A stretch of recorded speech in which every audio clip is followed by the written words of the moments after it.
క్రీస్తునందు ఒక ప్రియమైన ఆత్మీయ సహోదరులు ది బైబుల్ వర్డ్స్ అకాడమీ యొక్క ఫేస్బుక్లో కానీ యూట్యూబ్లో కానీ వీక్షిస్తున్న నా యొక్క ఆత్మీయ సహోదరులందరికీ కూడా మన ప్రభు అయిన యేసుక్రీస్తు అతి పరిశుద్ధ నామమున శుభములు, వందనములు.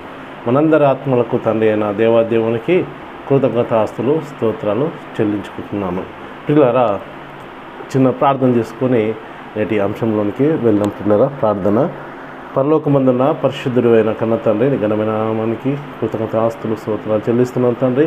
గడిచిన కాలం అంతా నీ కృపని కాపుదల్లో కాచి కాపాడి మరొక మారు నీ కృపా సన్నిధానంలో తండ్రి వాక్యాన్ని వినటానికి అనుగ్రహించిన ఇట్టి సమయాన్ని బట్టి నీకే కృతజ్ఞతాస్తులు, స్తోత్రాలు చెల్లిస్తున్నాను తండ్రి. చెప్తున్నాను, నాకును వింటున్న నీ బిడ్డలకు కూడా నీ ఆత్మ సహాయాన్ని అనుగ్రహించండి తండ్రి. ఎలాంటి ఆటంకాలు, ఇరుకులు, ఇబ్బందులు లేకుండా నీ కృపని కాపుదల దయచేసి నీ ఆత్మ సహాయం ద్వారా ముందుకు నడిపించమని వేడుకుంటూ ముందున్న సమయాన్ని అంతటిని కూడా నీకే అప్పగించుకుంటూ నీ ప్రియకుమారుడు మా రక్షకుడైన యేసుక్రీస్తు పరిశుద్ధమైన నామాన ఈ యొక్క ప్రార్థన అతి వినివిధేయులతో అడిగి వేడుకొని ప్రార్థిస్తున్నాను తండ్రి. ఆమేన్.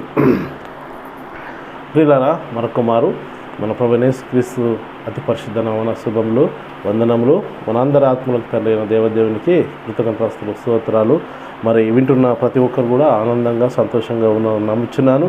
నేను కూడా మీ యొక్క అనుదిన ప్రార్థన వల్ల ఆనందంగాను, సంతోషంగాను ఉన్నాను. పిల్లరా, మరి మరొక మారు మనము వాక్య ఫెయిలులోనికి వెళ్తున్నాం.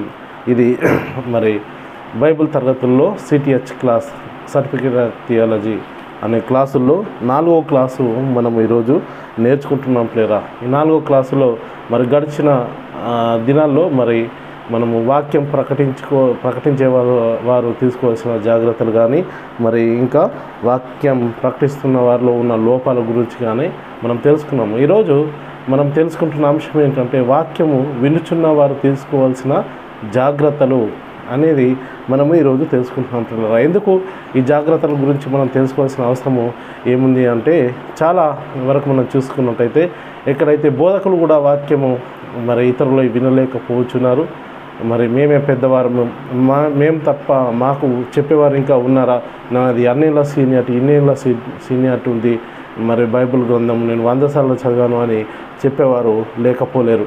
కాబట్టి పిల్లరా, వాక్యము ఎవరు చెప్తున్నారన్నది కాదు, వాక్యము విని మనం తీసుకోవాల్సిన జాగ్రత్తలు అనేకం ఉన్నాయి. ఎందుకంటే వాళ్ళు పెద్దవారా చిన్నవారా అనే ఆలోచనలతో మనము ఉండకూడదు. ఎందుకంటే ఫర్ ఎగ్జాంపుల్ ఒక చిన్న విషయాన్ని తీసుకున్నట్టయితే, ఒక పెద్ద ఆయన ఒక రైలు పట్టాల మీద నడుచుకుంటూ వెళ్తున్నాడు అనుకోండి. ఆయన నడుచుకుంటూ వెళ్ళగా మరి రైలు అక్కడి నుంచి వస్తూ ఉన్నప్పుడు ఒక చిన్న పిల్లాడు చూసి, తాత మరి అక్కడ రైలు వస్తుంది తప్పుకోండి అని చెప్తే, మరి ఆ పెద్ద ఆయన ఆ రైలు వచ్చింది చూసి ఈ చిన్న పిల్లలే ఆయన చెప్పింది పట్టుకుంటే మనం ఏముంది అని చెప్పేసి అనుకున్నాడు అనుకోండి. ఆ రైలు వచ్చేసి మరి ఆయనను గుద్దేసి వెళ్తుంది. అప్పుడు ఆయన ప్రాణం వదిలేసే అది ఉంటుంది పిల్లరా. మరి అప్పుడు ఈ లోక సంబంధంగా మనం ఆలోచించుకుంటే, ఒకవేళ ఆ వ్యక్తి ఆ చిన్న పిల్లాడని చెప్పింది చిన్న పిల్లాడే కదా అని చెప్పేసి చులకనగా తీసుకోకుండా ఆయన ఆ పిల్లాడు చెప్పిన దానికి జాగ్రత్త పడి ఆ పట్టాల నుంచి తొలగిపోతే మరి ఆయన ప్రాణం రక్షించుకోగలగదు శారీరకంగా. అలాగే ఒకవేళ చిన్న పిల్లాడే కదా చెప్తే వినకుండా వెళ్ళిననుకోండి, ఏమవుతుంది, అక్కడ ప్రాణాలు కోల్పోయే పరిస్థితి ఉంటుంది పిల్లరా. కాబట్టి ఒక్కసారి ఆలోచిస్తాం. మరి ఈ లోకంలో 2 బోధలు ఉన్నట్టుగా మనం చూస్తూ ఉన్నాము. ఏంది? 2 స్వరాలు ఉన్నట్టుగా మనం చూస్తున్నాము. ఒకటి దైవ స్వరము, 2 మరి సాతాను అపవాది యొక్క స్వరము. ఈ 2 స్వరాలని మనం గుర్తించాల్సిన అవసరము ఎంతకైనా నేడు క్రైస్తవులు అనబడుచున్న మనకు ఎంతకైనా ఉంది పిల్లరా. ఎంతో బాధ్యతగా మనము ఈ బోధనని గుర్తించి మన ఆత్మల్ని రక్షణ మార్గంలో నిత్య నరకాల నుండి నిత్య జీవ మార్గానికి నడిపించాల్సిన అవసరత ఉంది పిల్లరా. ఎందుకంటే మొట్టమొదటి మానవుడైన ఆదాము నుండే మరి ఈ యొక్క అపవాది యొక్క స్వరము మొదలైంది. అంతకుముందు దేవుని స్వరం వింటున్న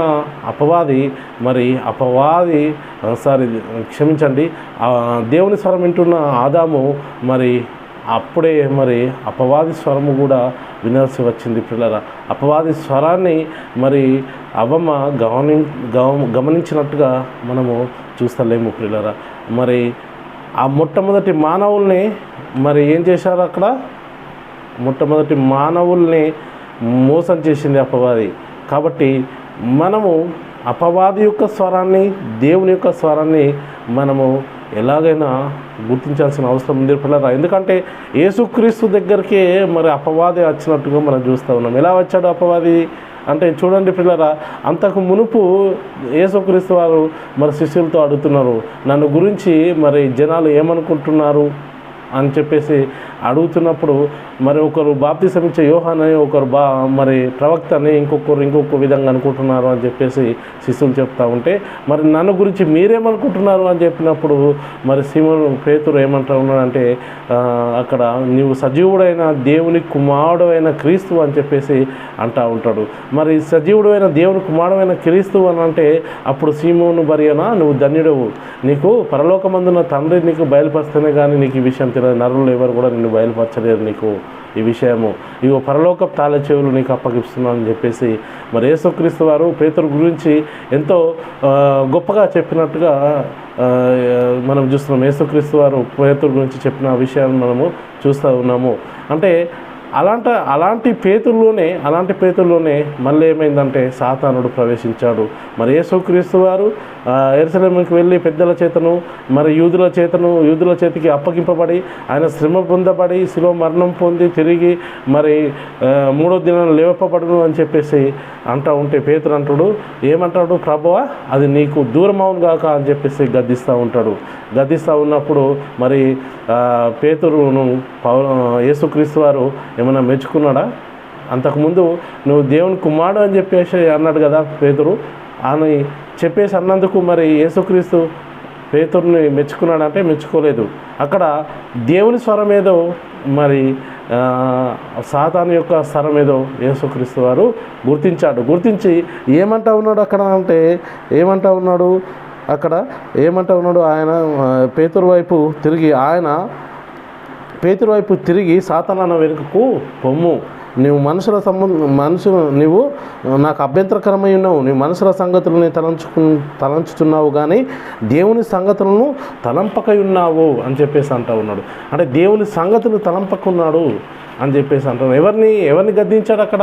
పేతురులో ప్రవేశించిన సాతానుడు, అంటే పేతురు ద్వారా సాతానుడు అక్కడ మాట్లాడాడు. కాబట్టి యేసుక్రీస్తు అది సాతాను స్వరమని, అపవాది యొక్క స్వరమని గుర్తించి మరి నువ్వు నాకు అభ్యంతరకరంగా ఉన్నావు, నా వెనుకకు పొమ్ము అని చెప్పేసి అంటూ ఉన్నాడు. మనం కూడా పిల్లరా సాతాను స్వరం ఏదో దేవుని స్వరం ఏదో గుర్తించాల్సిన అవసరం ఎంతకైనా ఉంది పిల్లరా.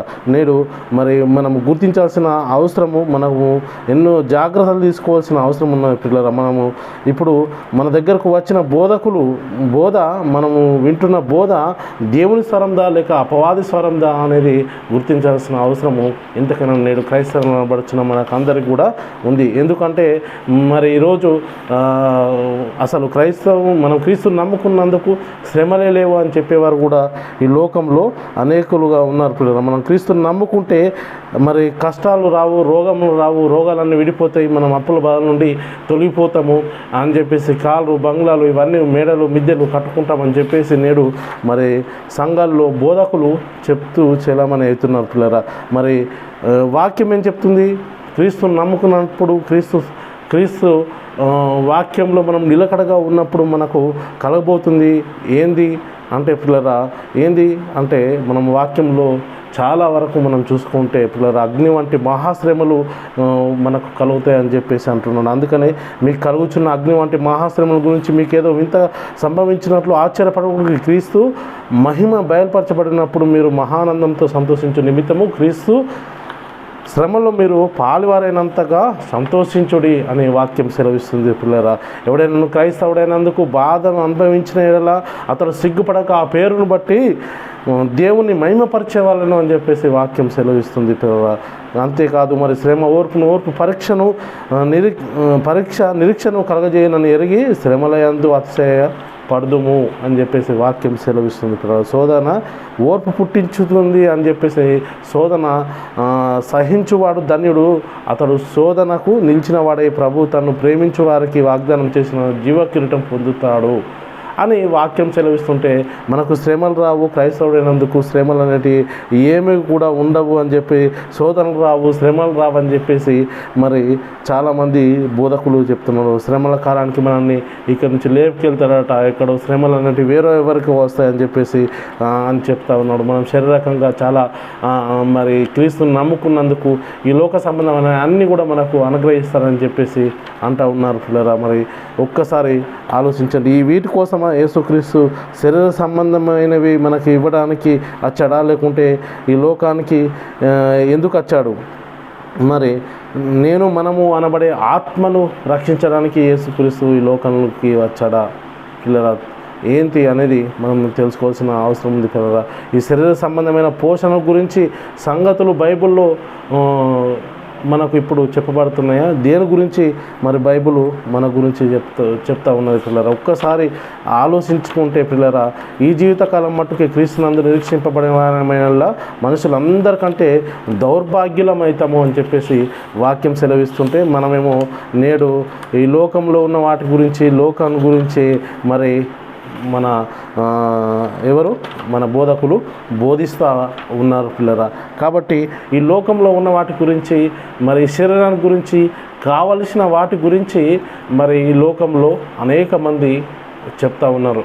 అదే వారిని డాక్టర్స్ అంటారు. శరీరానికి తీసుకోవాల్సిన జాగ్రత్తల గురించి, ఆరోగ్యానికి సంబంధించిన సూత్రాలు అనేకమైనవి నేడు మరి డాక్టర్లు చెప్పేవారు ఉన్నారు. మరి నీవు చెప్పాల్సింది దేనికి? రోగాన్ని తగ్గించడానికి బోధకులుగా మనము ఈ క్రైస్తవ లోకంలో ఉండాలి, క్రైస్తవునిగా చలమని కావాలి, నువ్వు ఒక బోధకుడిగా ఉండాలి అంటే మనము ఆత్మకు కలిగిన రోగాన్ని తీసివేయడానికి, అంటే అదే పాపాన్ని తీసివేయడానికి, పాపాన్ని తగ్గించడానికి. అంటే ఎలా తగ్గిస్తావు?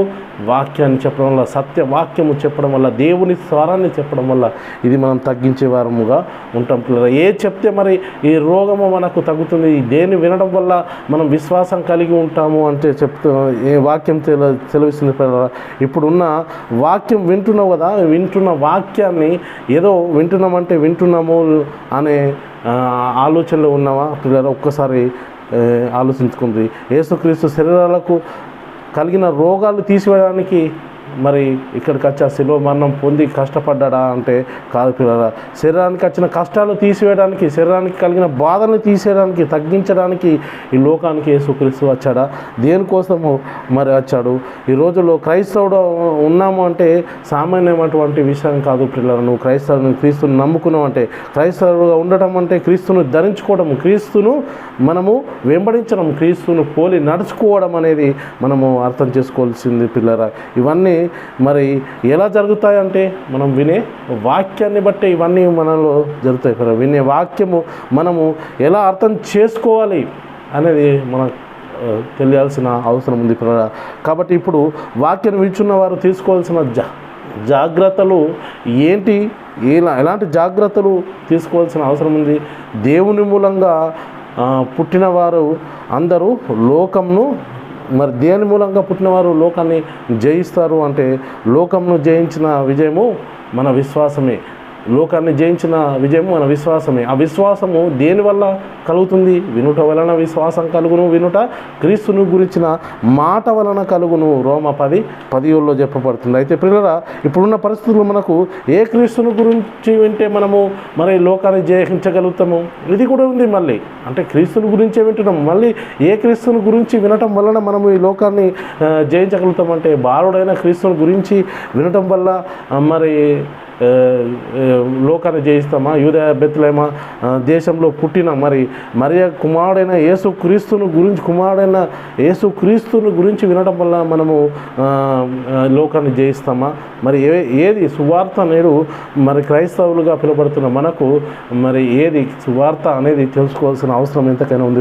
దావీదు కుమారుడైన క్రీస్తును గురించి వినడం వలన, ఏ దావీదు కుమారుడైన క్రీస్తుని గురించి వినడం వలన మనము ఇప్పుడు మనకు రక్షణ అనేది కలుగుతుంది అనేది తెలుసుకోవాల్సిన అవసరం ఎంతకైనా ఉంది పిల్లలు. ఇదిగో మరి ఒక్కసారి ఆలోచించుకుంటే ఏ క్రీస్తుని గురించి మనం వినాలి?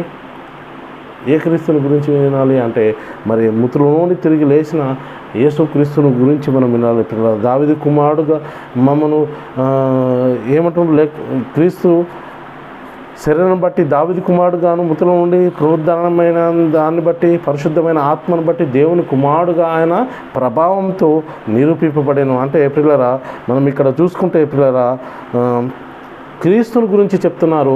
అయితే ఏ క్రీస్తుని గురించి చెప్తున్నారంటే, ఏ క్రీస్తుని గురించి మాట వింటే మనము ఇప్పుడు రక్షింపబడతాము అంటే పిల్లరా, మనము క్రీస్తుని గురించి మాట వింటేనే మనం రక్షింపబడతాము. కానీ ఏ క్రీస్తుని గురించి వింటే మనం రక్షింపబడతాము? క్రిస్మస్ గురించా, ఈస్టర్, గుడ్ ఫ్రైడే గురించా, లేకపోతే ఏ బోధ వింటే ఇంతకు మనము రక్షింపబడతాము అనేది మనము తెలుసుకోవాల్సిన అవసరము ఉంది. ఏ సువార్త వింటే మనము రక్షింపబడతాము? ఏ సువార్తలో మనకు రక్షణ ఉన్నది? దేవుని శక్తి ఏ సువార్తలో ఉన్నట్టుగా మనము వింటే రక్షణలోకి కలిగి ఉంటాం. మనం తీసుకోవాల్సిన జాగ్రత్తలు, వాక్యం విలుచున్న వారు తీసుకోవాల్సిన జాగ్రత్తల గురించి నేను చెప్తున్నాను.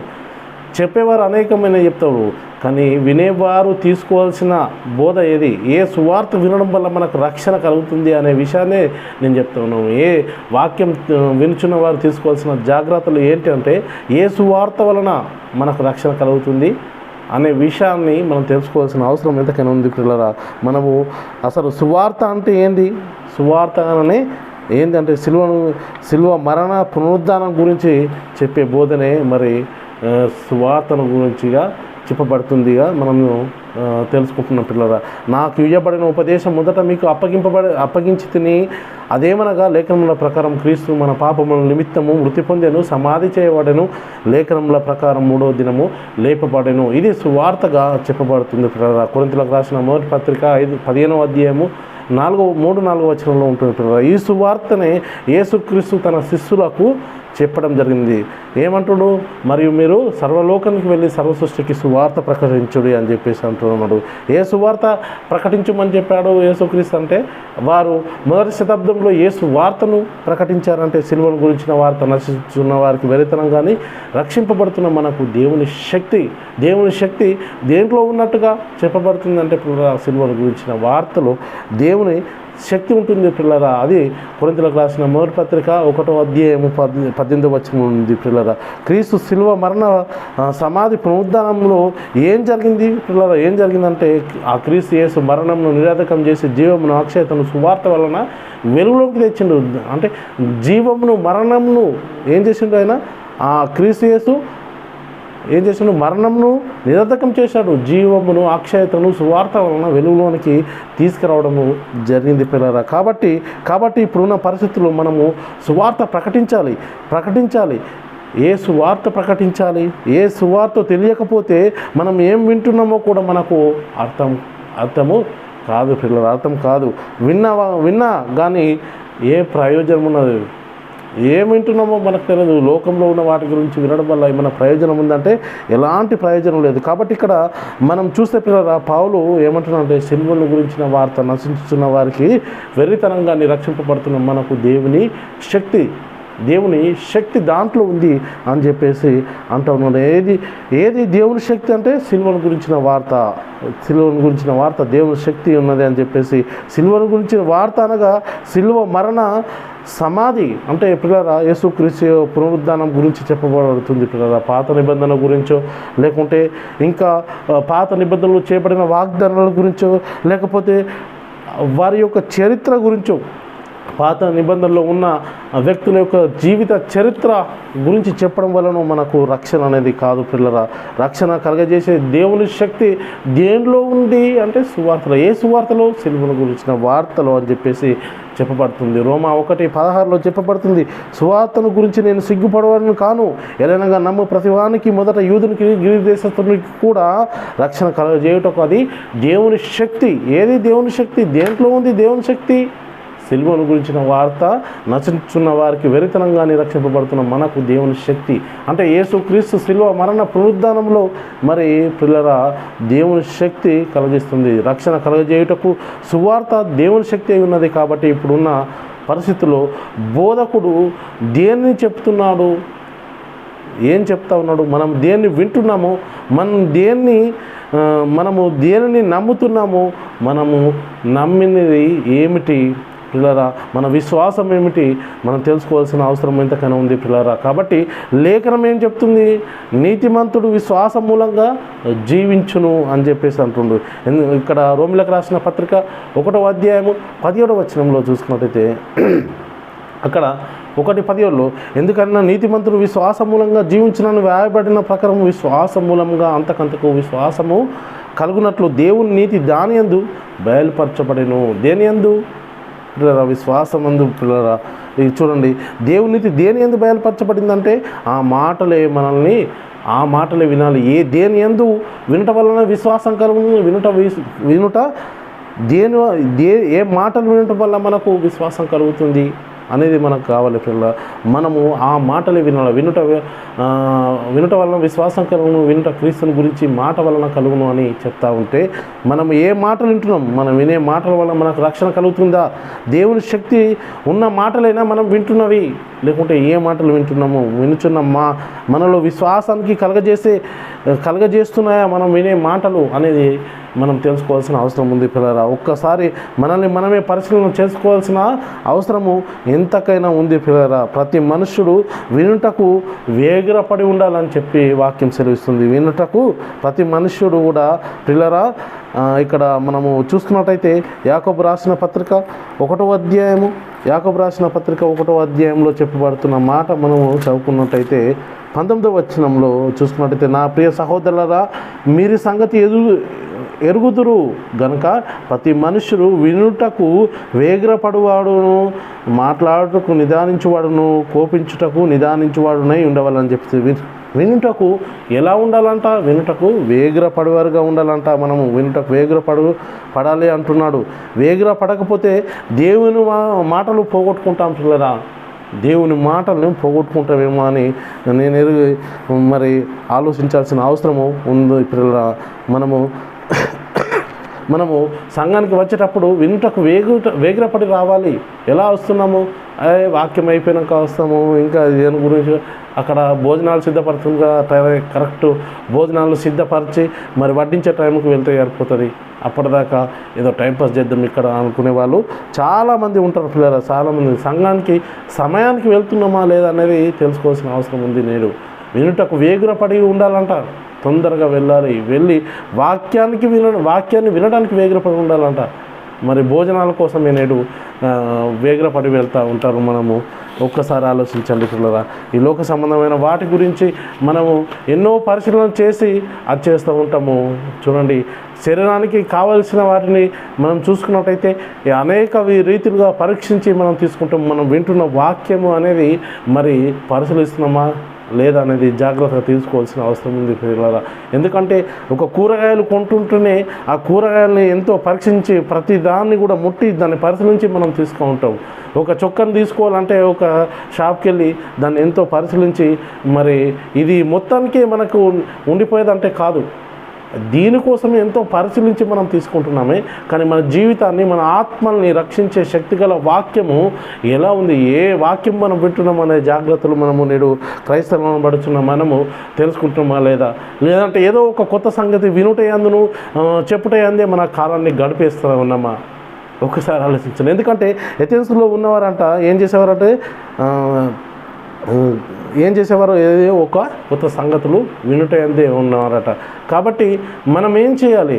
వాక్యాన్ని పరిశీలిస్తున్నామా లేదా అనేది తెలుసుకోవాల్సిన అవసరం ఉన్నది పిల్లలు. ఎందుకంటే వాక్యాన్ని మరి వేరే సంఘం వారట వాక్యాన్ని ఎంతో పరిశీలించేవారట.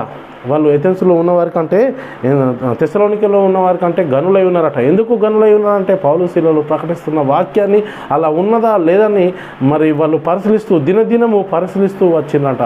అందుకనే మనం కూడా ఏం చేయాలంటే వాక్యాన్ని వింటున్నప్పుడు పరిశీలన చేయాల్సిన అవసరము ఎంతకైనా ఉన్నది. అపొస్తలుల కార్యము 17వ అధ్యాయం 11వ వచనంలో మనం చూసుకున్నట్టయితే, వీరు తెస్సలోనికలో ఉన్న వారి కంటే గనులై ఉండరు గనుక ఆసక్తితో వాక్యమును అంగీకరించి పౌలును శీలయును చెప్పిన సంగతులు అలాగ ఉన్నవో లేవో అని ప్రతి దినము లేఖనములు పరిశోధించుచూ వచ్చారు. ప్రతి దినం అంటే పిల్లల ప్రతి దినము వారు ఏం చేశారు? లేఖనములు పరిశీలించి వచ్చారట. బెరే సంఘం వారు పౌలు శీలలు చెప్పిన సంగతులు ఉన్నాయో లేవో అని ప్రతి దినం లేఖనములు పరిశోధించుచూ వచ్చారు. ఇది ప్రతి క్రైస్తవుడు కలిగి ఉండాల్సిన బాధ్యత పిల్లల ప్రతి క్రైస్తవుడు చేయవలసిన కార్యం ఇది పిల్లల. వారు కలిగి ఉండాల్సినటువంటి లక్షణాలు ప్రతి క్రైస్తవుడు కూడా తీసుకోవాల్సిన జాగ్రత్త ఏంటి అంటే, ఏం వింటున్నామో విన్నది సత్యమా అసత్యమా, లేఖనానుసారంగా ఉన్నదా లేదా అనేది మనం నిత్యం కూడా లేఖనాలు పరిశీలన చేయాల్సిన అవసరం ఉంది పిల్లరా. మన పరిశీలన చేయాల్సినటువంటి అవసరం ఎంతకైనా ఉంది. ఒకవేళ మనము విన్నది సత్యమైతే అది దైవస్వరం అనేది దైవస్వరమని నమ్మదగిన బోధ అని నీవు అనుకుంటే, ఈ నమ్మదగిన బోధనలో మనము ఎలా ఉండాలంటే ఆ నమ్మదగిన బోధను గట్టిగా పట్టుకొని ఉండాలని చెప్పేసి బైబిల్ చెప్తుంది పిల్లరా. ఒకసారి తీతుకు రాసిన పత్రికలో చూసుకున్నట్టయితే 1:9 తాను ఈత బోధ విషయమై జనులను హెచ్చరించుటకును ఎదురాడు వారి మాట ఖండించుటకును శక్తిగలవాడగునట్లు ఉపదేశమును అనుసరించి నమ్మదగిన బోధను గట్టిగా చేపట్టుకొని వాడునై ఉండాలి.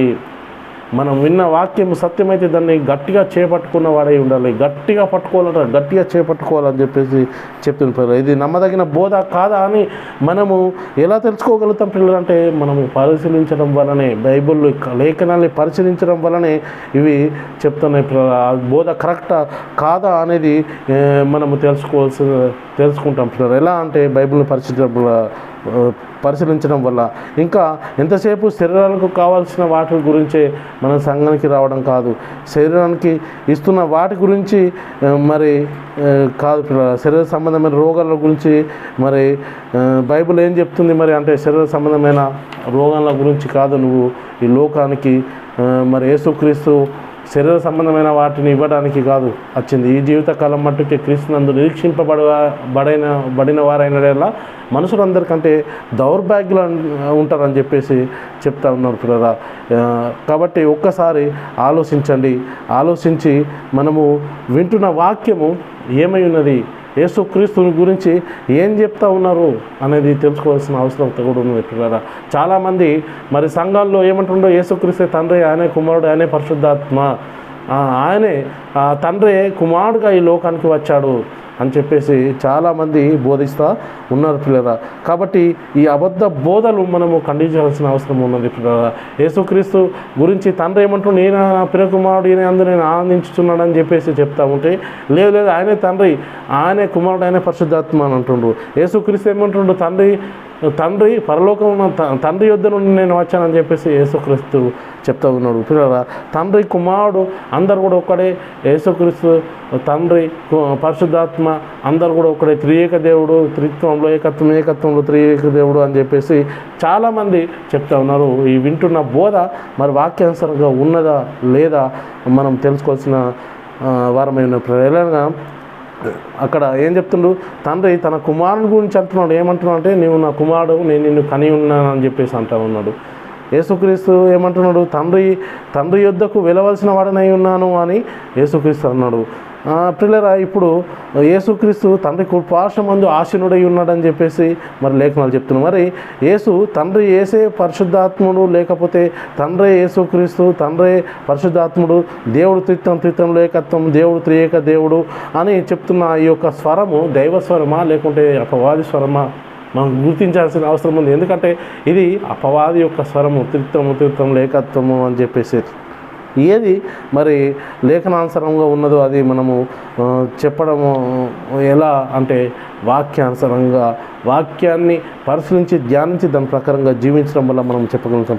నీ ఊహను బట్టి దేవుని వాక్యము కలిపి చేర్పడము సరికాదు. కాబట్టి పిల్లరా, ఏది నమ్మదగిన బోధ నీవు ఆలోచించాలంటే ఏం చేయాలంటే, సంవత్సరానికి సరిపడిన బైబిల్ పట్టిక ఏదైతే ఉందో ఆ బైబిల్ పట్టికను తీసుకొని దాని ప్రకారంగా చదివితే మనకు అర్థం కాదు. ఎందుకంటే ఈ సంవత్సరం ప్రకారంగా ఈరోజు ఈ అధ్యాయాలు చదవాలని చెప్పేసి ఒక పట్టిక ఉంటుంది. ఆ పట్టికలో ప్రకారంగా చదివితే ఈసారి మనము ఆదికాండము ఈరోజు చదివితే మళ్ళీ సంవత్సరం దాకా ఆదికాండంలోకి వెళ్ళాం. మత్తయి సువార్త ఈరోజు చదివితే మళ్ళీ సంవత్సరం దాకా మనము ఆ మత్తయి సువార్తలోకి వెళ్ళలేము. కాబట్టి పిల్లరా, మనము దినదినం కూడా బైబిల్ చదవాలి, బైబిల్ వినాలి, బైబిల్ గురించి వాక్యాలు వినాలి. దాన్ని పరిశీలించాలి, ధ్యానించాలి, దాని ప్రకారంగా జీవించడానికి మనము ప్రయత్నం చేయాలి.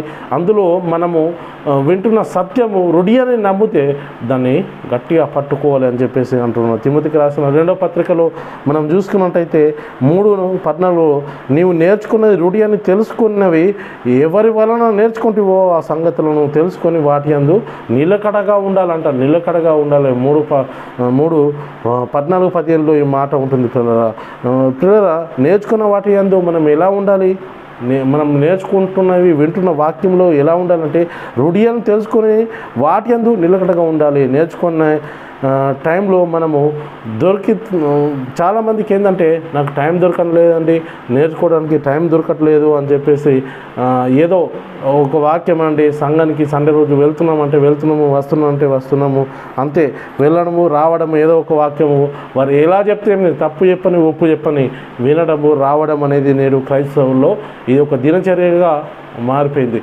కాబట్టి ఒక్కసారి ఆలోచించండి, మనం వింటున్న వాక్యం వాక్యానుసారంగా ఉందా లేదా అని ఆలోచించాల్సిన బాధ్యత వినేవారిది కూడా తీసుకోవాల్సిన జాగ్రత్తలు ఉన్నాయని తెలుసుకోవాల్సిన అవసరం ఎంతకైనా ఉంది. ఒక ప్రసంగంలో మనం వింటున్నామంటే అది ఏంటి? ఇక్కడ చాలామంది నేను చూస్తూ ఉంటే మన పిల్లరా అక్కడ యూట్యూబ్ పర్సనల్ కానీ పెద్ద పెద్ద బోధకులమని చెప్పుకుంటున్నానని ఈరోజు వాక్యంలో ఇది ఉంది అని చెప్పేసి మళ్ళీ రేపటి నాడు ఇదే వాక్యాన్ని తీసుకొని మళ్ళీ అది ఇంకో రీతిగా చెప్తున్నారు. చాలా భయంకరమైన బోధలు నేడు క్రైస్తవుల్లో మరి చెప్తా ఉన్నారు. ఈరోజు ఒక వాక్యాన్ని తీసుకొని అది ఇలా ఉన్నా అని చెప్తాడు, రేపు మళ్ళీ ఇంకొక విధంగా ఉన్నా అని చెప్పి అంటూ ఉన్నాడు. అంటే ఆయన చెప్పిన దాని మీద ఆయనకు నమ్మకం లేదు, ఒక స్టాండర్డ్లో లేని పరిస్థితిలో ఉండి వాక్యాన్ని బోధిస్తూ ఉన్నారు. అది మరి ఆషామాషి కాదు, చిన్న బోధకులు కాదు, పెద్ద బోధకులుగా చలమని అవుతున్న వారే మరి ఈ విధంగా చెప్తా ఉన్నారు పిల్లరా. కాబట్టి పిల్లరా ఒక్కసారి ఆలోచించుకుంటే మనం ఏదైతే వాక్యం వినుచున్నామో విన్న వాక్యము సత్య సంబంధమైనదై ఉండాలి. మనం వినే వాక్యము వినేటప్పుడు కూడా మనము ఎవరి మాటలు వింటున్నామని వినాలి. అంటే ఆ మాటలు ఏదో వ్యక్తి చెప్తున్నాడు కదా, ఆ వ్యక్తికి సంబంధించిన మాటలు కాదు చెప్పేది. ఆ వ్యక్తి చెప్తున్న మాటలు ఎక్కడి నుంచి చెప్తున్నాడు? బైబిల్ నుంచి చెప్తున్నాడు. ఆ మాటలు వింటున్నప్పుడు మనము ఎవరి ఎదుట కూర్చున్నామని మనము ఆ వాక్యాన్ని వినాలి. ఎవరి ఎదుట ఉన్నామని చెప్పేసి అన్వయించుకొని ఆ వాక్యాన్ని వినాలి అనేది బైబిల్ చాలా చక్కగా చెప్తుంది. చాలా జాగ్రత్తగా వినాలి. వినేటప్పుడు ఏమని చెప్తుండ్రు? పేతురును కొర్నేలు పిలిపించాడు.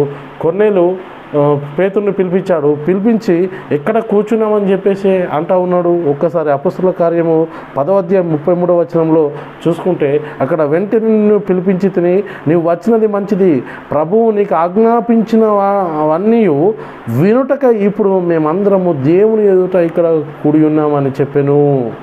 అందుకు పేతురు నోరు తెరిచి ఇట్లా నేను ప్రభువు నీకు ఆజ్ఞాపించినవన్నీ అంటే ఇక్కడ చెప్పేవారు ఏం చెప్తూ ఉండాలి అంటే బైబిల్లో నుంచే చెప్పాలి. ఒక్కసారి ఆలోచించండి. ఇక్కడ కొర్నేలు ఏమంటుండు? ప్రభువు నీకు ఆజ్ఞాపించినవన్నీ వినుటకై ఇప్పుడు మేమందరము దేవుని ఎదుట ఎక్కడ కూర్చున్నారు? యాక్చువల్లీ చెప్తే ఉంటే పేతురు ఎదుట కూర్చున్నారు. పేతురు ఎదుట కూర్చున్నారు, కానీ ఎక్కడ కూర్చున్నామని చెప్తున్నాడు? దేవుని ఎదుట ఇక్కడ కూడి ఉన్నామని చెప్పాను. అంటే పేతురు నోరు తెరిచి ఇట్లా నేను అంటే మనం కూర్చున్నది ఎక్కడ కూర్చున్నామని చెప్పి అనుకోలే, అంటే దేవుని ఎదుట. అంటే అక్కడ చెప్పబడుతున్న మాటలు ఏవై ఉండాలి? దేవుని మాటలై ఉండాలి. ఒక్కసారి దేవుని వాక్యం చెప్పబడాలి. అందుకే వినేవారు తీసుకోవాల్సిన జాగ్రత్తలు చాలా ఉన్నాయి. ప్రభువుని అక్కడ కొర్నేలు ప్రభువు నీకు ఆజ్ఞాపించినవన్నీ వినుటకై ఇప్పుడు దేవుని ఎదుట మేము కూర్చున్నామని చెప్పేసి అంటున్నాడు. కాబట్టి ప్రియులారా మనము వాక్యం వినేటప్పుడు మరి సంఘానికి వెళ్తాము. సంఘానికి వెళ్ళి ఏదో భయభక్తులతో ఉంటామా అంటే చాలామంది మనం చూసుకుంటే వారు ఏదో కొందరు తబలా వాయిస్తారు. తబలా వాయించడం అయిపోగానే వాక్యం చెప్పేటప్పటికి బయటకు వెళ్ళి అటు ఇటు తిరుగుతారు. ఎవరితో ఫోన్లో మాట్లాడతారు. చాలా బిజీ లైఫ్ కదా ఇప్పుడు ఫోన్లో వచ్చిన నుంచి. కొందరు సెల్ ఫోన్లో మాట్లాడతారు, కొందరు పిచ్చి గీతలు గీస్తారు, బయటకు వెళ్తారు, లోపలికి వేస్తారు. ఎందుకో అర్థం కాదు. సంఘానికి వెళ్ళిన తర్వాత బయటకు లోపలికి వీళ్ళకి ఆ సంఘానికి వెళ్ళంగానే మరి ఫోన్లు చాలా వస్తూ ఉంటాయి. ఎందుకో అర్థం కాదు. ఒక్కసారి ఆలోచించండి. సంఘానికి వెళ్ళాలంటే ఫోన్ స్విచ్ ఆఫ్ చేసి వాక్యం వినండి ఫస్ట్. ఏదో ఈ లోక సంబంధమైన వాటి గురించి ఎన్నో జాగ్రత్తలు తీసుకుంటాం, కానీ మన ఆత్మ రక్షణలోకి నిత్య జీవంలోనికి వెళ్ళే ఆత్మను గురించి వినే వాక్యాన్ని గురించి ఏం జాగ్రత్తలు తీసుకుంటలేదు నేడు క్రైస్తవులు అనబడుచున్నాం మనము. కాబట్టి పిల్లలు ఒక్కసారి మనము క్రమబద్ధకంగా మరి ఉన్నామా లేదా అనేది తెలుసుకోవాల్సిన అవసరము ఉంది పిల్లలు. ఎందుకంటే బోధకులు మాదిరి బోధకుడు అనేవాడు సంఘానికి మాదిరిగా ఉంటూ ఒక క్రమబద్ధీకరంలో జీవిస్తూ ఉంటే వినేవాళ్ళు కూడా దేవునికి భయం కలిగి ఉంటారు పిల్లలు. బోధకులే అలా చేస్తున్నప్పుడు కూర్చుని వినే నీవు వినే దేవుని స్వరమా కాదా అనేది ఎలా తెలుసుకుంటావు? బోధకులే చాలామంది మరి తప్పు ఎవరిలో ఉందంటే బోధకుల్లో ఉంది. బోధకులు కూడా అలా చేస్తున్నారు కాబట్టి వింటున్న వారు కూడా వారిలాగానే ప్రవర్తిస్తూ ఉన్నారు. కాబట్టి పిల్లరా, మనము వింటున్న వాక్యము మనుషుల వాక్యం అని ఎంచక దేవుని వాక్యమని వాక్యముగా దేవుని ఎదుట మనం కూడుకున్నామని ఎంచి వాక్యాన్ని వినడానికి వేగురపడేవారుగా ఉండాలని చెప్పేసి వాక్యం సెలవిస్తుంది పిల్లరా. పౌలు మరి అంటూ ఉన్నాడు, పౌలు ఇక్కడ తెస్సలోనిక గురించి చెప్తా ఉన్నాడు. తెస్సలోనిక రాసిన పత్రికలో ఏం చెప్తుండ్రు పిల్లరా అంటే 2వ అధ్యాయం, మొదటి తెస్సలోనిక రాసిన పత్రిక 2వ అధ్యాయం 10వ వచనము, ఆ హేతువు చేతను మీరు దేవుని గురించిన వర్తమాన వాక్యము మా వలన అంగీకరించినప్పుడు మనుషుల వాక్యమని ఎంచక అది నిజముగా ఉన్నట్టు దేవుని వాక్యమని దాన్ని అంగీకరించుతుంది కనుక మేమును మానక దేవునికి కృతజ్ఞతాస్తులు చెల్లించుచున్నాము. ఆ వాక్యమే విశ్వాసులైన మీలో కార్యసిద్ధి కలగజేయును అని చెప్తుంది. ఏ వాక్యము మనలో కార్యసిద్ధి కలగజేస్తుంది అంటే మనము నిజంగా అది దేవుని వాక్యము అని దేవుని ఎదుట మనం కూర్చున్నామని చెప్పేసి నమ్మి విశ్వసించి దాన్ని విన్నప్పుడే ఆ వాక్యము మనలో కార్యసిద్ధి కలగజేస్తుంది. ఏదో లోకంలో మాటలు చెప్తే కాదు, దేవుని వాక్యం అని అక్కడ ప్రభువు నీకు ఆజ్ఞాపించినవన్నీ వినుటకు అని చెప్పేసి కోరినలు చెప్తున్నావు. మనం బోధించే వాళ్ళు కూడా ఏది బోధించాలి? పరిశుద్ధులకు ఒక్కసారి అప్పగింపబడిన బోధ నిమిత్తం మనం పోరాడాలి, అదే బోధించాలి. అది వింటున్నప్పుడు నీవు ఎక్కడ కూర్చున్నా అని చెప్పేసి నువ్వు జాగ్రత్త తీసుకోవాలి. ఏదో చేత మీరు దేవుని గురించిన వర్తమాన వాక్యము మా వలన అంగీకరించినప్పుడు మనుషుల వాక్యమని ఎంచక ఏ వాక్యం ప్రకటించాలి? దేవుని గురించిన వర్తమాన వాక్యము. అయితే పిల్లరా, అప్పుడు మనుషుల వాక్యమని ఎంచక అది నిజంగా ఉన్నట్టు దేవుని వాక్యమని దాన్ని అంగీకరించుతుంది కనుక మేమును మానక దేవునికి కృతజ్ఞతాస్తులు చెల్లించు. ఆ వాక్యమే విశ్వాసులైన మీలో కార్యసిద్ధి కలగజేయును. అది నిజంగా ఉన్నట్టుగా మనం నమ్మినప్పుడు, దేవుని వాక్యం ఎంచినప్పుడు ఆ వాక్యము మనలో కార్యసిద్ధి కలగజేస్తుంది పిల్లరా. మరి మనమేమో వింటున్నాము, ఏం చెప్పబడుతుంది? దేని యందు లక్ష్యం ఉంచుతున్నాము అంటే పిల్లరా చూడండి, ఏం చేస్తున్నామంటే ఏమిటంటే కొత్త ఇప్పుడు చెప్పబడుతున్న మాటలు ఎక్కడి నుంచి చెప్పబడుతున్నాయి?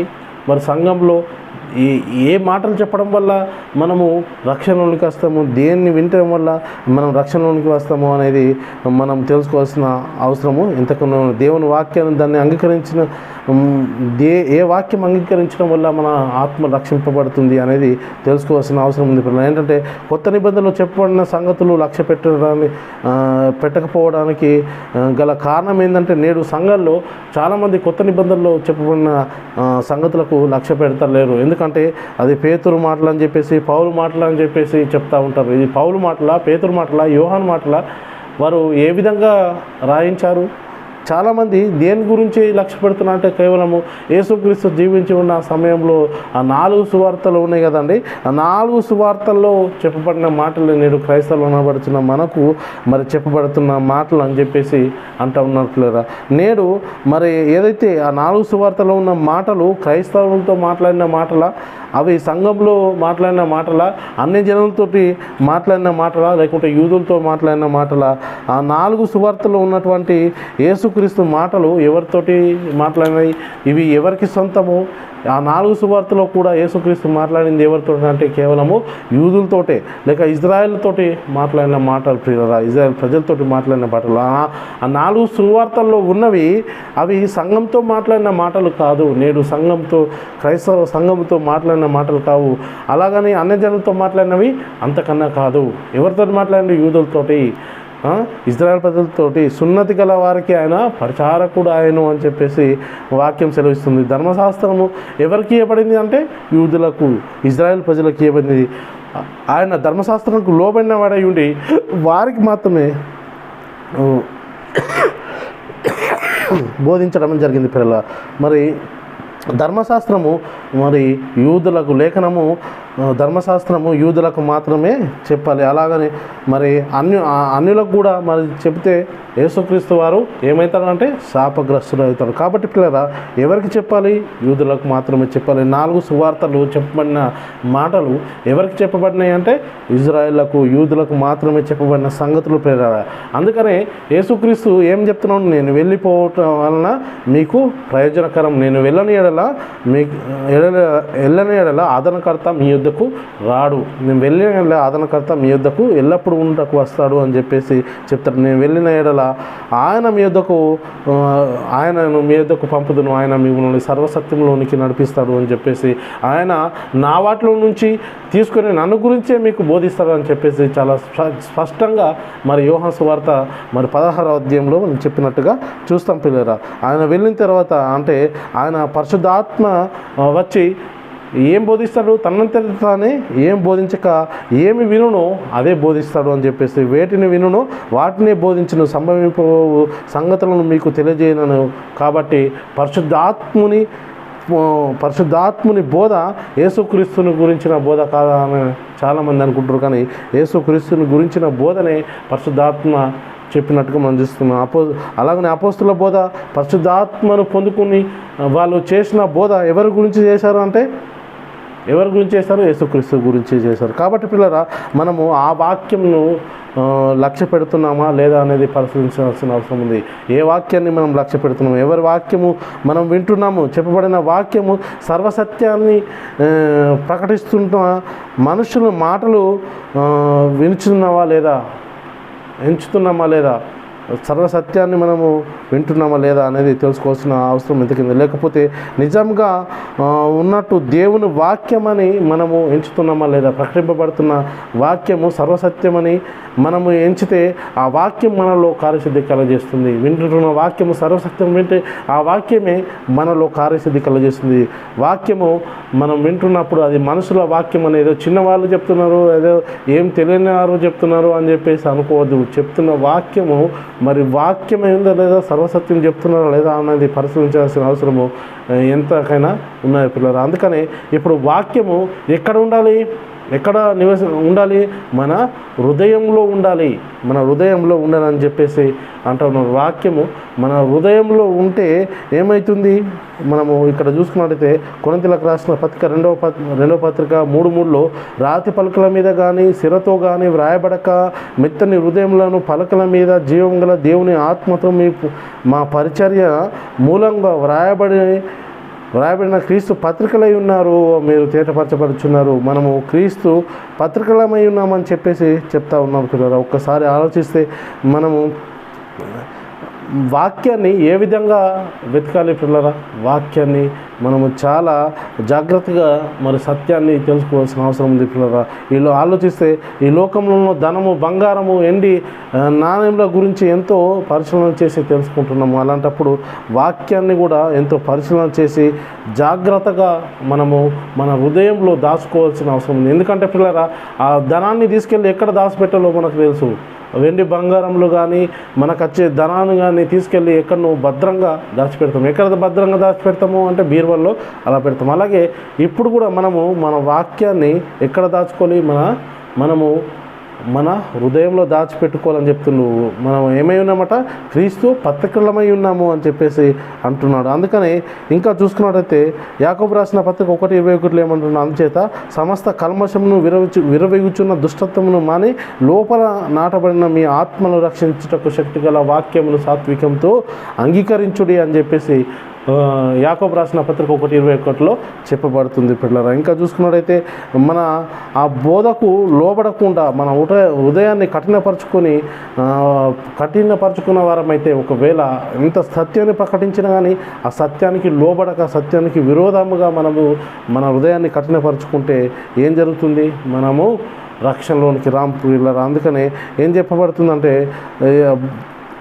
క్రీస్తు వాక్యము మనలో ఏం చేయాలంటే సమృద్ధిగా నివసింపనీయాలని చెప్పేసి వాక్యం సెలవిస్తుంది. ఇక్కడ కొలసీలకు రాసిన పత్రిక 3వ అధ్యాయము 16వ వచనాన్ని మనం చదువుకున్నట్టయితే పిల్లలు, అందుకనే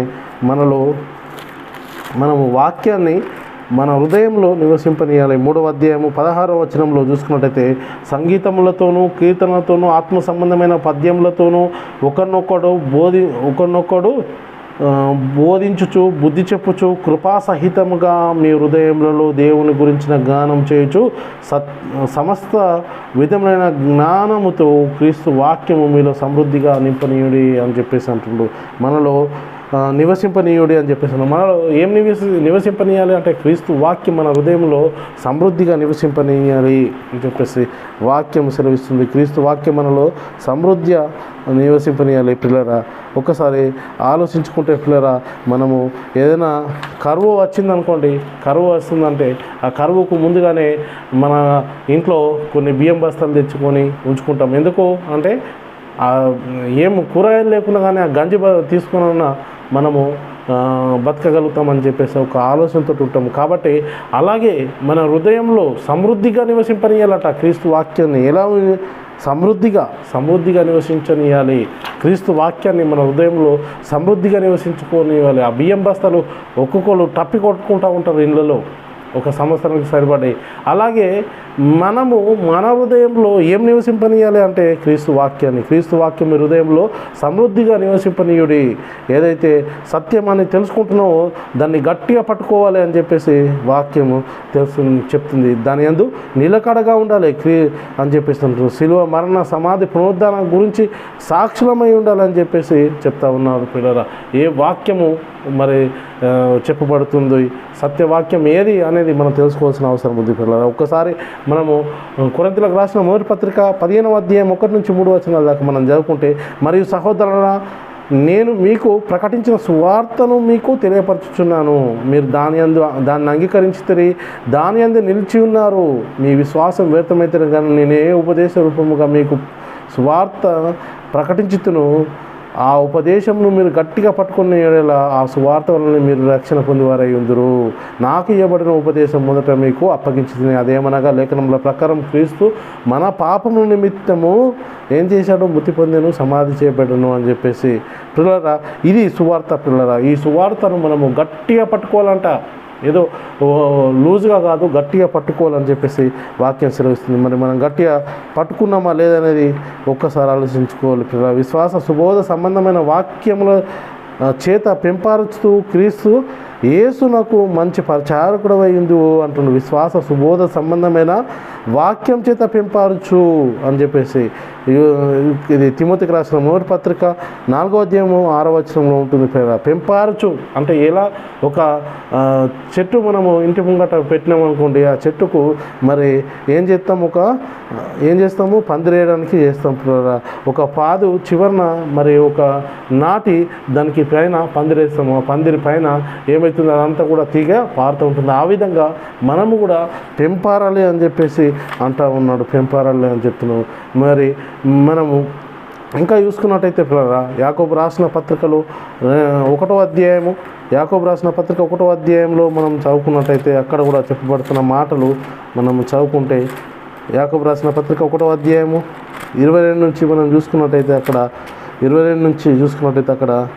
మీరు వినువారే మాత్రమే ఉండి మిమ్మల్ని మీరు మోసపుచ్చుకోకుండి వాక్యం ప్రకారము ప్రవర్తించేవారై ఉండి, ఎవడైనాను వాక్యమును విన్నవాడై ఉండి దాని ప్రకారము ప్రవర్తింపని వాడైతే వాడు అద్దంలో తన సహజ ముఖమును చూచుకొను మనుషుని పోలిన వాడు తను చూచుకొని అవతలకు పోయి తాను ఎట్టివాడు వెంటనే మర్చిపోను.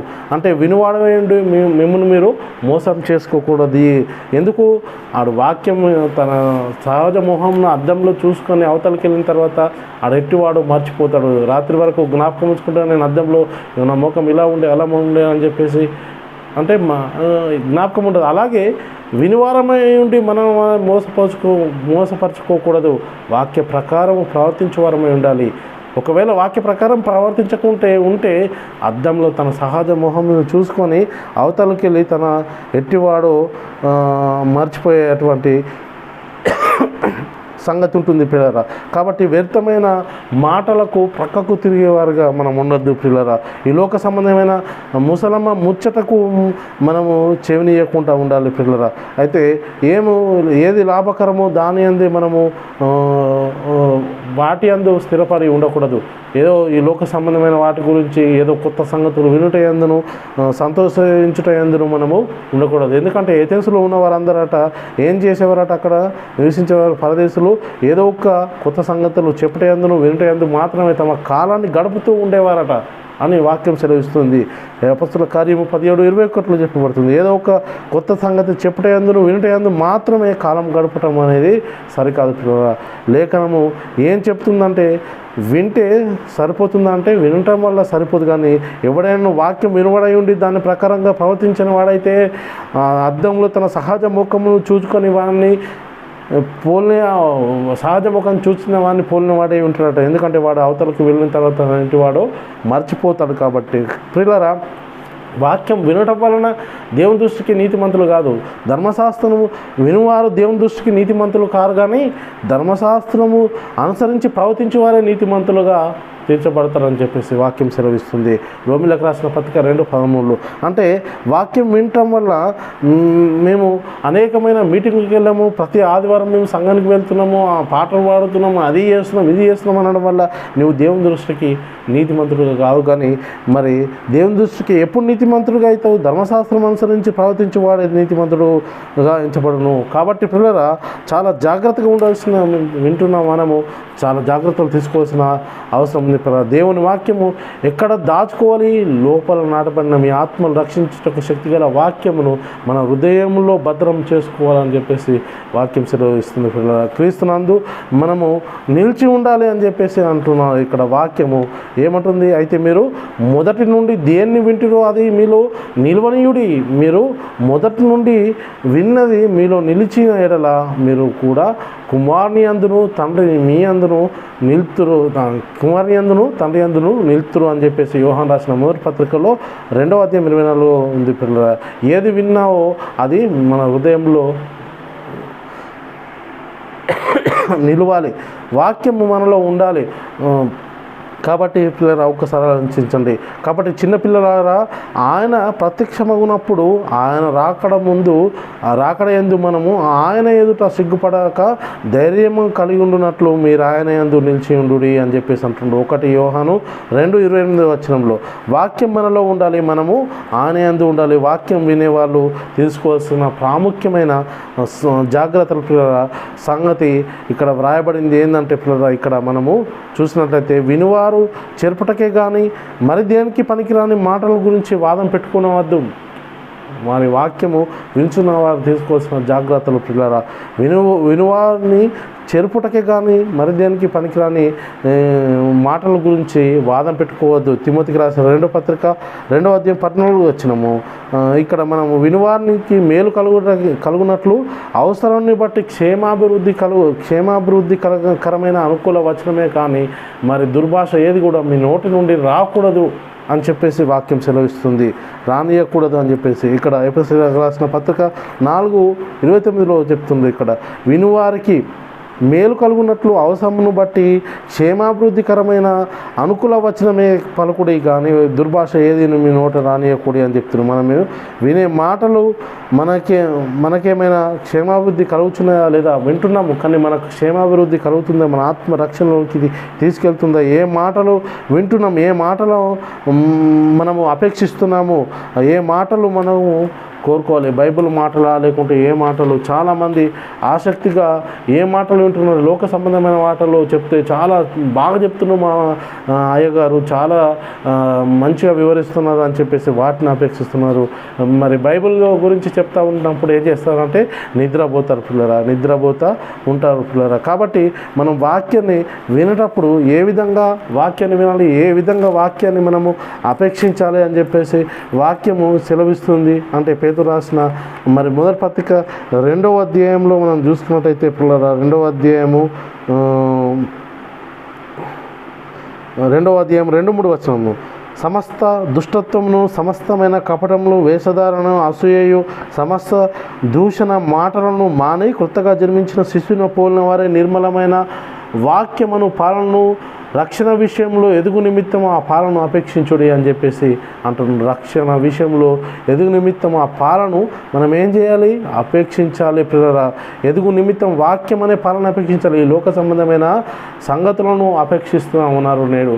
అవి చెప్తున్నప్పుడేమో చాలా ఆనందంగా సంతోషంగా వింటున్నారు. మరి వాక్యం చెప్పినప్పుడేమో నిద్రపోతున్నారు, నిద్రమత్తులో ఉంటున్నారు, లేకుంటే ఫోన్లో వత్తడము, ఏదో ఒకటి చెప్తున్నారు. ఈ లోక సంబంధమైన సంగతులు చెప్తేనేమో జనాలు ఎగబడి చప్పట్లు కొట్టేయడము, ఏదో చేయడము మరి చేస్తాము. అదే ఆత్మరక్షణ గురించి చెప్తే మాత్రము అవి మనకెందుకు అని చెప్పేసి అనేవాళ్ళు చాలా. మరి వినేవాళ్ళు దేని యందు ఆసక్తి చూపిస్తున్నారంటే ఈ లోక సంబంధమైన దాన్ని అపేక్షిస్తూ ఉన్నారు.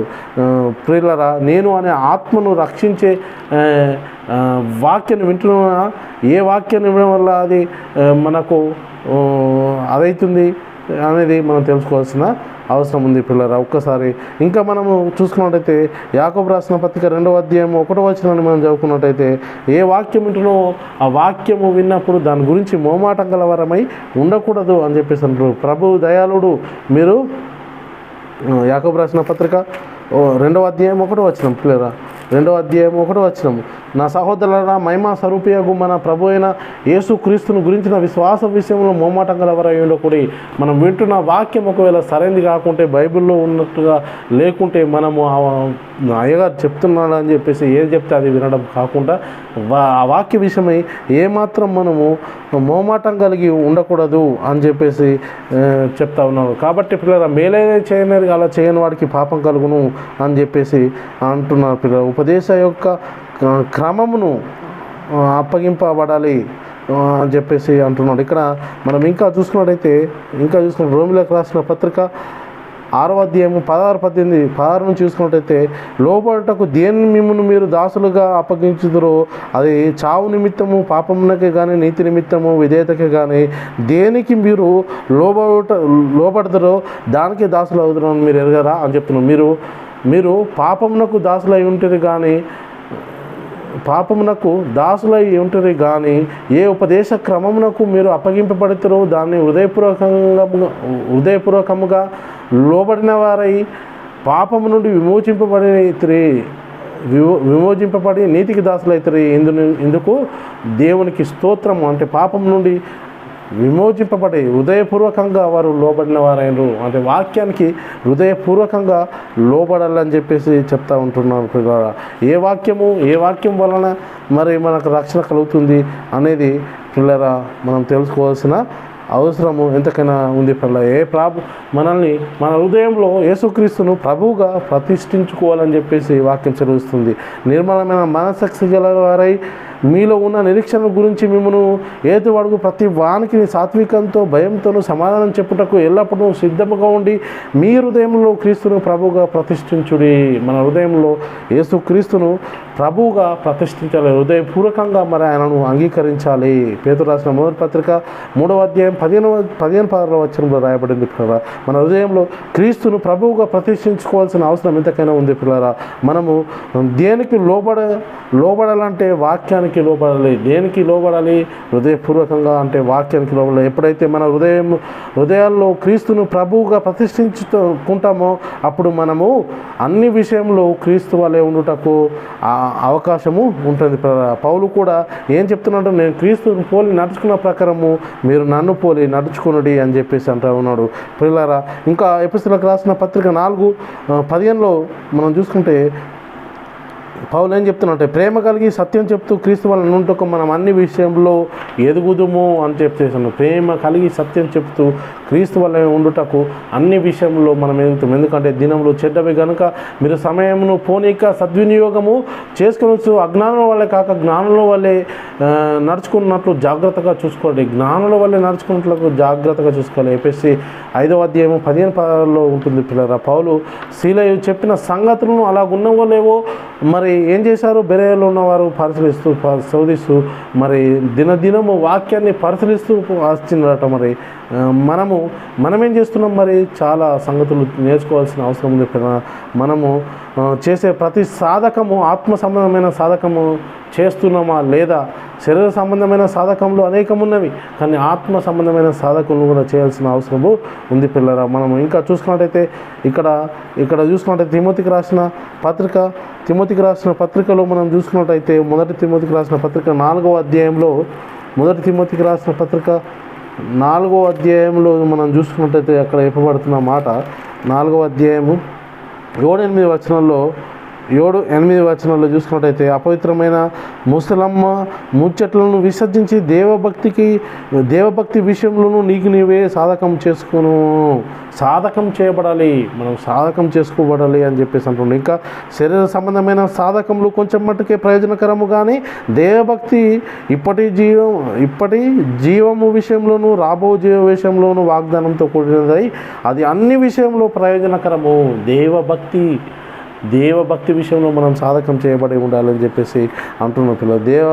దేవభక్తి విషయంలో మనము చూసుకుంటే సాధకం చేయబడిన జ్ఞానేంద్రము కలిగిన వారమై ఉండాలి అని చెప్పేసి మనం ఎబ్రీలకు రాసిన పత్రికలో 5వ అధ్యాయము 13-14 వచనంలో మనం చూసుకుంటే, మరియు పాలు త్రాగు ప్రతివాడును శిశువే కనుక నీతి వాక్య విషయంలో అనుభవము లేనివాడై ఉన్నాడు. ఆ వయసు వచ్చిన వారు అభ్యాసం చేత మేలు కీడులను వివేచించుటకు సాధకం చేయబడిన జ్ఞానేంద్రియం కలిగి ఉన్నారు గనుక బలమైన ఆహారము వారికి తగును.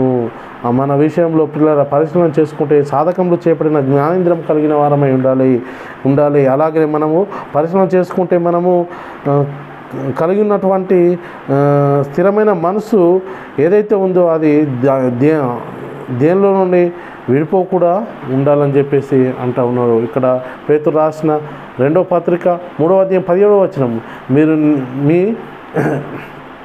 నీతి విరోధు తప్పు బోధ వలన తొలగింపబడి మీకు కలిగిన స్థిర మనస్సును విడిచిపోకుండా కాచుకొని ఉండుడి అని చెప్పేసి అంటూ ఉన్నాడు పిల్లరా. ఇంకా మనము చూసుకున్నట్టయితే ఇంకా ఎఫెసీయులకు రాసిన పత్రికలో ఏమంటుండే, ఇక్కడ ఎఫెసీయులకు రాసిన పత్రికలో 6వ అధ్యాయము 16-17 వచనంలో ఉంటాడు. 17వ వచనం, మరియు రక్షణను స్థిరస్థానము దేవుని వాక్యంను ఆత్మ ఖడ్గమును ధరించుకునుడి అని చెప్పేసి అంటా ఉన్నాడు.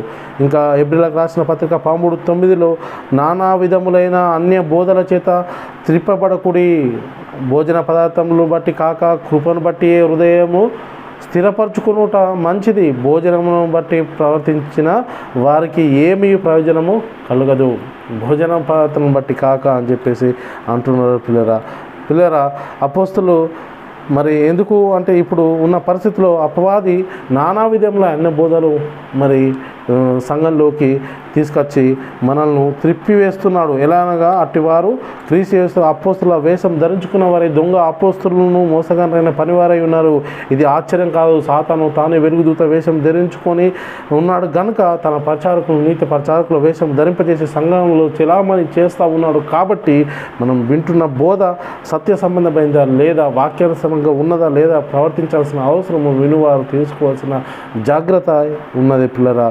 ఎవడైనాను ఈ బోధను తేక మీ యొద్దకు వచ్చిన యెడల వాని గురించి మీరు ఏమంటుండో వాడికి వందనం చేయుటైనను, వాడిని పలకరించుటైనను, వాడికి శుభం చెప్పుటైనను చేయకూడదని చెప్పేసి యోహాను రాసిన 2వ పత్రికలో చెప్పబడుతున్న మాట మనం చూసుకున్నట్టయితే పిల్లరా 9వ వచనం నుంచి 9వ వచనం, క్రీస్తు బోధయందు నిలిచి ఉండక దాన్ని విడిచి ముందుకు సాగు ప్రతివాడును దేవుణ్ణి అంగీకరింపనివాడు, ఆ బోధయందు నిలిచి ఉండేవాడు తండ్రిని కుమారుని అంగీకరించేవాడు కాడు. ఎవడైనా ఈ బోధ తేక మీ యొద్దకు వచ్చిన వాడిని మీ ఇంట చేర్చుకునవద్దు, శుభమని వానితో చెప్పవద్దు, శుభమని వానితో చెప్పువాడు వాని దుష్క్రియల్లో పాలువాడవుతాడట పిల్లరా. వాని యొక్క దుష్క్రియల్లో పాలువాడైతాము అని చెప్పేసి వాక్యము సెలవిస్తుంది. వంచనతో తప్పు మార్గంలాగు మరి కుయుక్తితోనూ గాలి కొట్టుకుపోవునట్లు కల్పింపబడిన ప్రతి ఉపదేశమునకు ఇటు అటు కొట్టుకుపోవచ్చున్న అల్ల చేత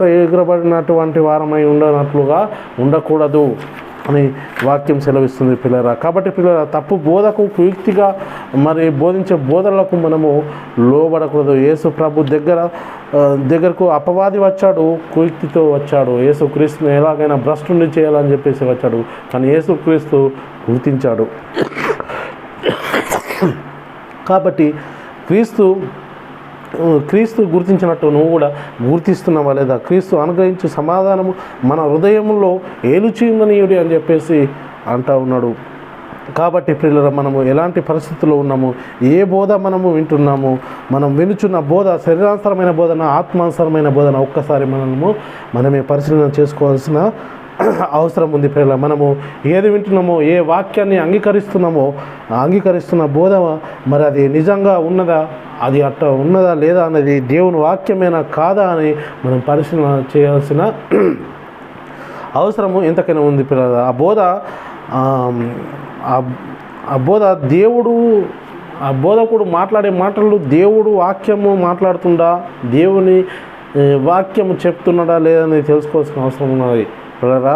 ఈ మాట్లాడిన సత్యమా అసత్యమా, మనం ఎవరి మాటలైతే వింటున్నామో అది సత్య సంబంధమైనది అసత్య సంబంధమైనది మనం తెలుసుకోవాల్సిన అవసరం ఉంది పిల్లలు. ఎందుకంటే యేసుక్రీస్తు చాలామంది ఏమంటా ఉన్నాడంటే, ఒక్కో వాక్యం అనేది ఒక్కో బోధకుడితో ఒక్కో విధంగా మాట్లాడతాడు దేవుడు అని చెప్తా ఉన్నాడు. కానీ దేవుడు ఎందరితో మాట్లాడినా ఒకే తీరుగా. బైబిల్లో మరి అనేక మంది గ్రంథకర్తలు ఉన్నారు, అనేక మంది ప్రవక్తలు ఉన్నారు.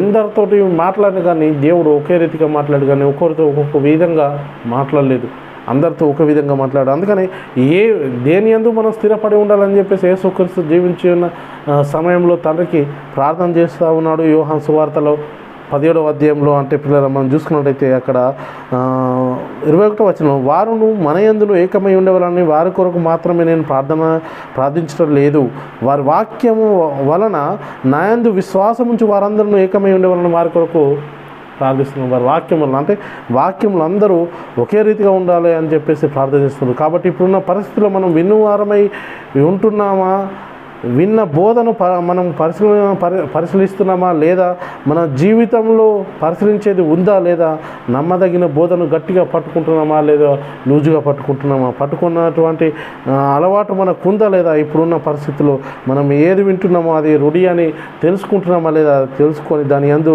స్థిరపడి ఉన్నామా లేదా, నిలకడగా ఉంటున్నామా లేదా అనేది తెలుసుకోవాల్సిన బాధ్యత ఉంది. నేను వెళ్ళిపోయిన తర్వాత క్రూరమైన తోడేళ్ళు మీలో ప్రవేశించిన అవి మిమ్మల్ని కనికరింపవు అని చెప్పేసి పౌలు గారు చెప్తా ఉన్నారు. కాబట్టి పిల్లరా, ఒక్కసారి వాక్యం వింటున్న వాక్యం సత్యమా కాదా, మనం ఆ వాక్యాన్ని వింటున్నప్పుడు మనం బైబిల్లో పరిశీలిస్తున్నామా లేదా, విన్న వాక్యాన్ని బైబిల్లో పరిశీలించి ధ్యానించి దాని ప్రకారంగా జీవించడానికి ప్రయత్నం. బెరేయ సంఘం వారు ఏం చేశారు, ఎథెన్స్లో ఉన్న వారికంటే తెస్సలోనికలో ఉన్న వారికంటే గనులై ఉన్నారట. ఎందుకు గనులయ్యారంటే వారు దినదినము పౌలుసీలలో ప్రకటిస్తున్న వాక్యాన్ని అలాగా ఉన్నదా లేదా అని లేఖనాల్లో పరిశీలిస్తూ ధ్యానిస్తూ దినదినము కూడా వచ్చినట్టుగా మనం చూస్తూ ఉన్నాం. కాబట్టి ప్రియులారా, మనము కూడా అటు ప్రకారంగా జీవిస్తూ మనం ముందుకు సాగాలని నేను క్రీస్తు ప్రేమను బట్టి మిమ్మల్ని కూడా వేడుకుంటున్నాను. ఎవరినో తప్పు పట్టాలనో, ఎవరి సంఘాన్నో వ్యక్తులను ఉద్దేశించి మాట్లాడిన మాటలు కాదు, కానీ మరి వాక్యం ఏం చెప్తుందో ఆ విషయాన్ని మీ ముందుకు తీసుకురావాలని క్రీస్తు ప్రేమను బలవంతం చేయడం వల్ల ఈ యొక్క మాటలు మీ ముందుకు తీసుకురావడం జరిగింది. కాబట్టి విన్న మీరు దాని ప్రకారంగా జీవిస్తారని నమ్ముచు దేవుడు అటువంటి కృప మీకు అందరికీ కూడా అనుగ్రహించునుగాక. ఆమేన్. ప్రాముఖ్యంగా ప్రియులారా,